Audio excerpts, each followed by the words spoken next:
After I cooked dinner for 18 people and paid for their vacation, my daughter-in-law looked me dead in the eye and said, "You're just the help. Stay in the kitchen." My son laughed and turned up the TV. I packed my bags that night.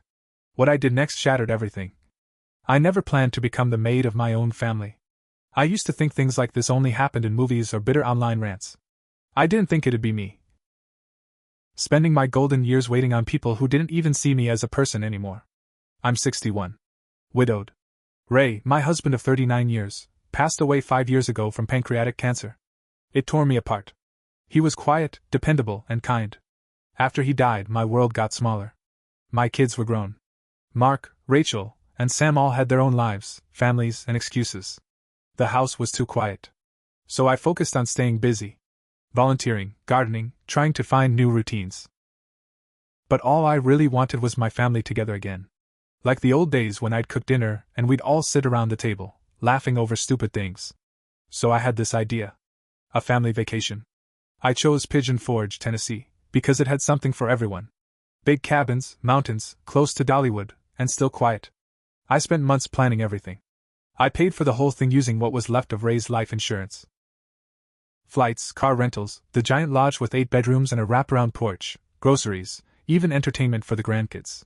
I didn't tell anyone how much it cost. I didn't want them to feel weird. I just wanted everyone together. I thought, maybe they'd be grateful. They weren't. When everyone arrived, it felt like a dream at first. Mark and Kelsey brought their 2 kids. Rachel and her new boyfriend, Eric, showed up with his teenage boys. Sam flew in from Portland.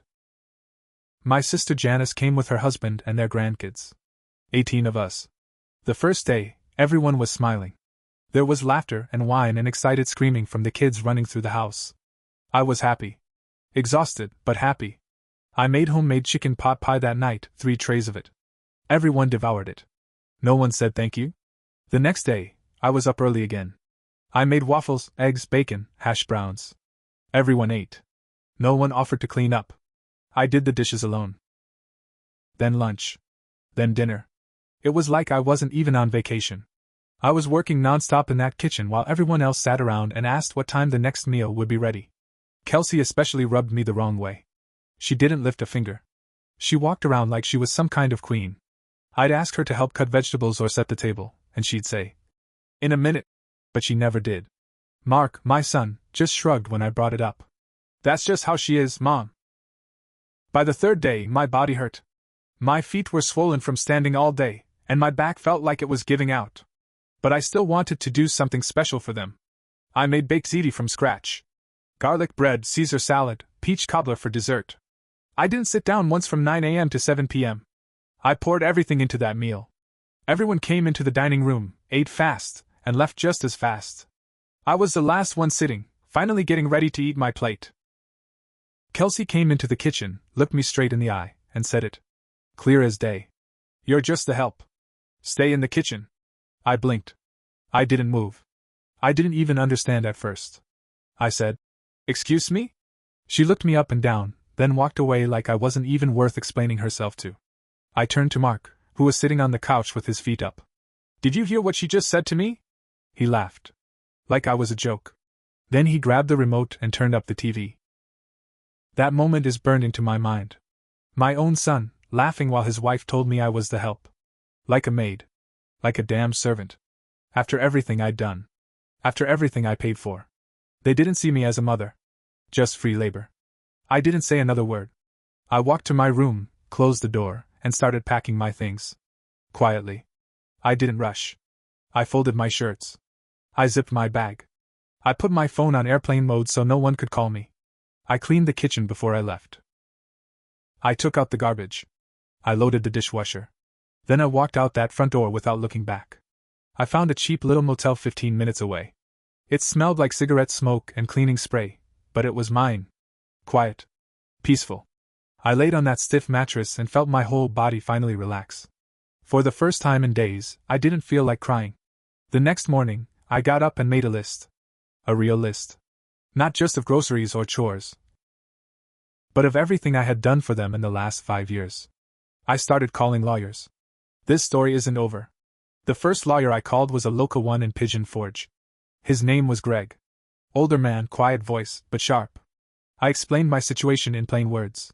Told him I wasn't looking to sue anyone, I just wanted to understand my rights. He listened without interrupting. When I finished, there was a pause. Do you co-own any property with your son? He asked. No, I said. But I've sent him money over the years. Helped with their house down payment. I gave him $40,000 when Kelsey got pregnant with their second.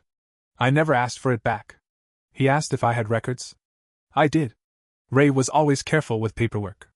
Every bank transfer, every gift, every loan, I had it all in a binder in my home office. I never thought I'd need it, but old habits die hard. Greg said. Technically, those are gifts. But it depends on how they were documented. That word, gifts, bothered me. I didn't feel like I'd given gifts. I felt like I'd been used. I thanked him and hung up. Then I called Rachel. She picked up on the second ring. Mom, where are you? Mark's freaking out. Kelsey's walking around like a banshee. Did you leave? I did, I said. Calm and steady. I'm at a motel. She was silent. Then she whispered. Good. That surprised me. She told me things I didn't know. Kelsey had been complaining about me for months, saying I was too controlling. That I was trying to buy affection. That I hovered and guilt-tripped them. Rachel said she didn't agree, but that she stayed out of it to keep peace. She calls you the staff behind your back, Rachel said. Mark lets her. That hit me harder than I expected. My own son. The one I stayed up all night with when he had croup. The one I drove across town to baseball practice, rain or shine. The one who called me crying when he got fired from his first job. And I paid his rent for 6 months. I felt a knot in my chest. Rachel asked if I was coming back. I told her no. She paused again, then said, Mom, you should talk to Sam. So I did. Sam and I always had a different bond. He's my youngest. Always thoughtful, a little distant, but kind. When he answered, I told him everything. For the first time in my life, I didn't sugarcoat anything. He didn't interrupt. He didn't say, You're overreacting. He just let me talk. Then he said, You don't need to go back there, Mom. You did enough. And that's when something shifted. I realized I didn't want an apology. I wanted change. I wanted consequences. So I booked a flight back home the next morning. Quietly. I didn't tell anyone except Sam and Rachel. I went straight to my house, opened my file cabinet, and started pulling paperwork. I called a financial advisor. We went over everything: trusts, account access, automatic transfers. That's when I made the first move. I canceled the college fund I'd been paying into for Mark and Kelsey's kids. I had been contributing $500 a month to each child's $529 plan. I stopped all payments. Transferred the balance to an account in my name.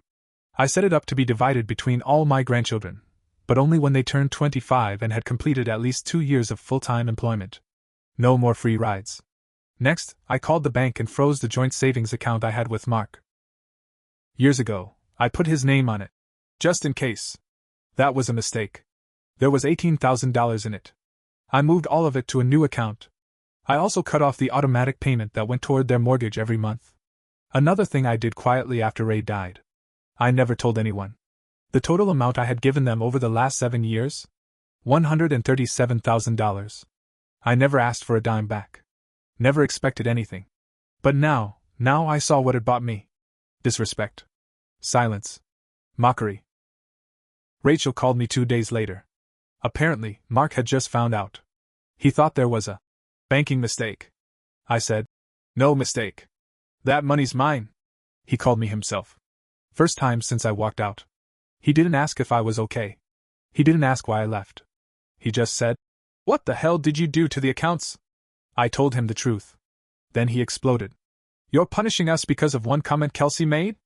No, I said. I'm protecting myself. You've shown me where I stand. Now I'm acting on it. He hung up on me. I expected to feel guilty. I didn't. I felt free. But this story isn't over. After Mark hung up, the silence was loud. No apology. No follow-up. Just gone. 2 days later, I got a knock at my door. It was Rachel. She looked tired, like she hadn't slept. She came inside and sat down at my kitchen table like she used to when she was a teenager, avoiding her curfew lectures. She didn't waste time. They're telling everyone you're unstable, she said. Mark said you're having a breakdown. Kelsey's spreading it around the family group chat. I hadn't even known there was a group chat. Rachel pulled out her phone and showed me the messages. There they were, screenshots of texts from Kelsey.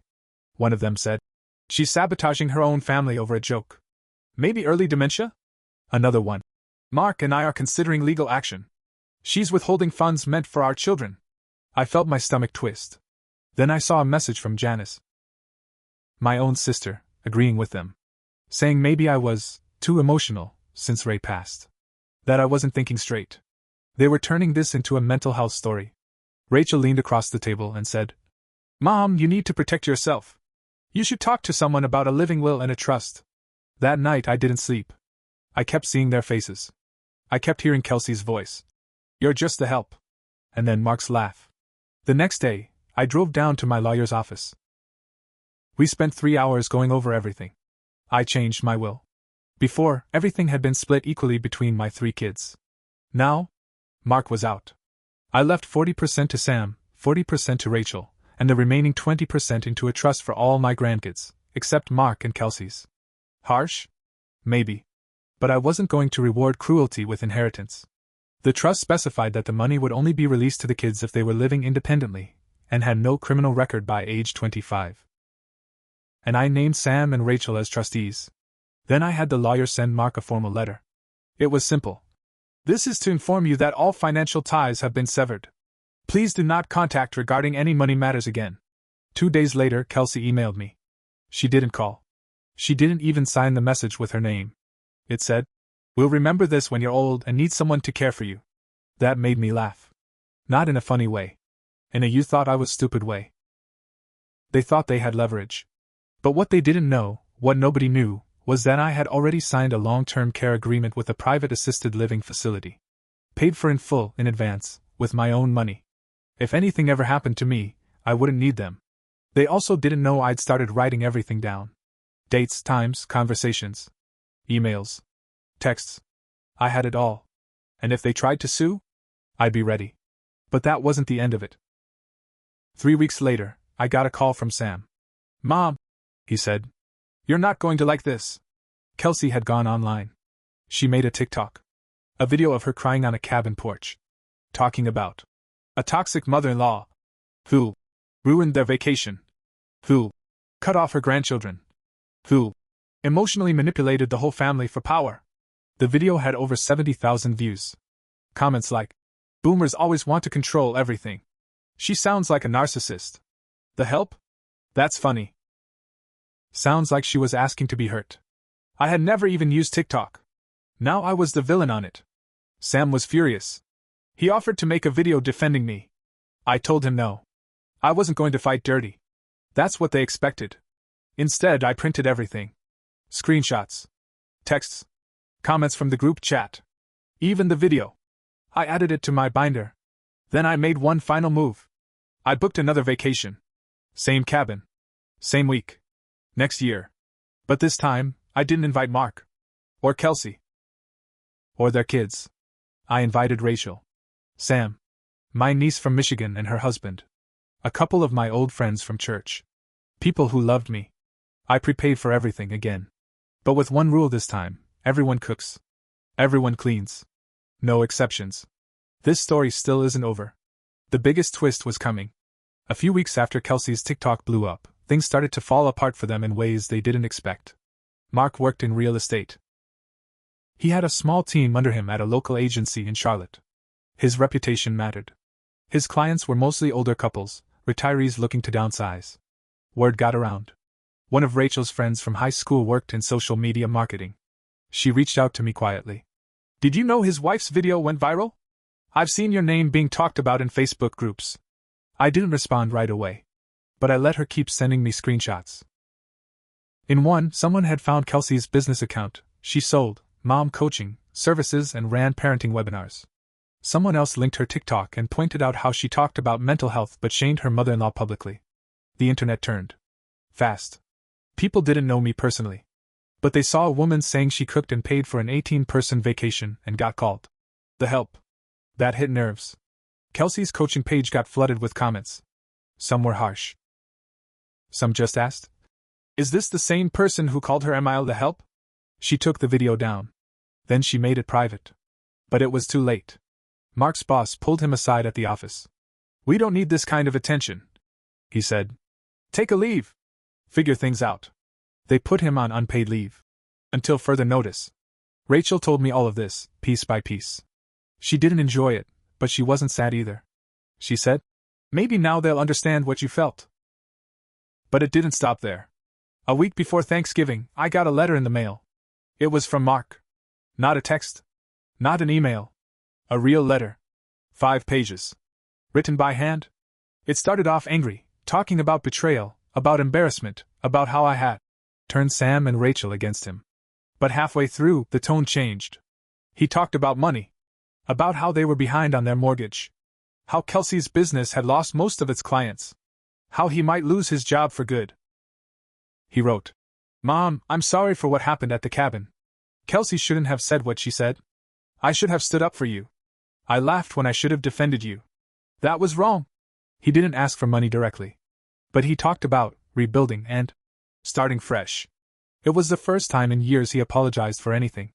I sat at my kitchen table for a long time with that letter in my lap. I thought about how hard it was to raise him after Ray had his first stroke. How I worked double shifts while helping with homework. How I showed up at every parent night, every game, every awards ceremony. How I cried when he graduated college. And then I thought about how he watched his wife humiliate me. How he laughed and turned up the TV. Like I was nothing. I made a choice. I didn't respond to the letter.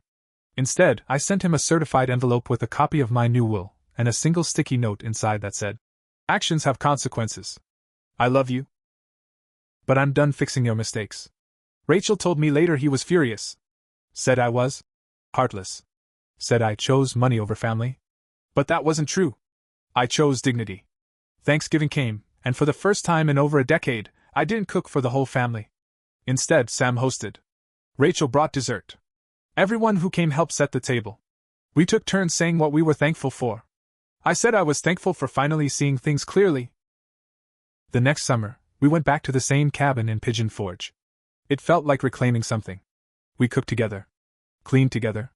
Sat on the deck at night and played cards, told stories, and laughed for real. No one barked orders. No one called me the help. And Mark? He wasn't there. Neither was Kelsey. They weren't invited. I heard through a neighbor that their house went into foreclosure. That they were living in a rental in a rough part of town. That Kelsey was working at a call center, and Mark had started driving for Uber. I didn't cheer for that. But I didn't feel sorry either. This wasn't about revenge in the traditional way. This was about taking my power back. The final twist came last fall. I got a card in the mail. Handwritten. But this time, from Kelsey. It said, "You taught me something. I used to think I was owed help. Now I see that kindness has a limit. I'm sorry." It was short. I didn't write back. But I saved the card. Not as a keepsake. As proof. Proof that I was never just the help. I was the one holding everyone together. And once I let go, they had to learn to stand without me. Some did. Some didn't. But I finally stood for myself. And I've never felt lighter.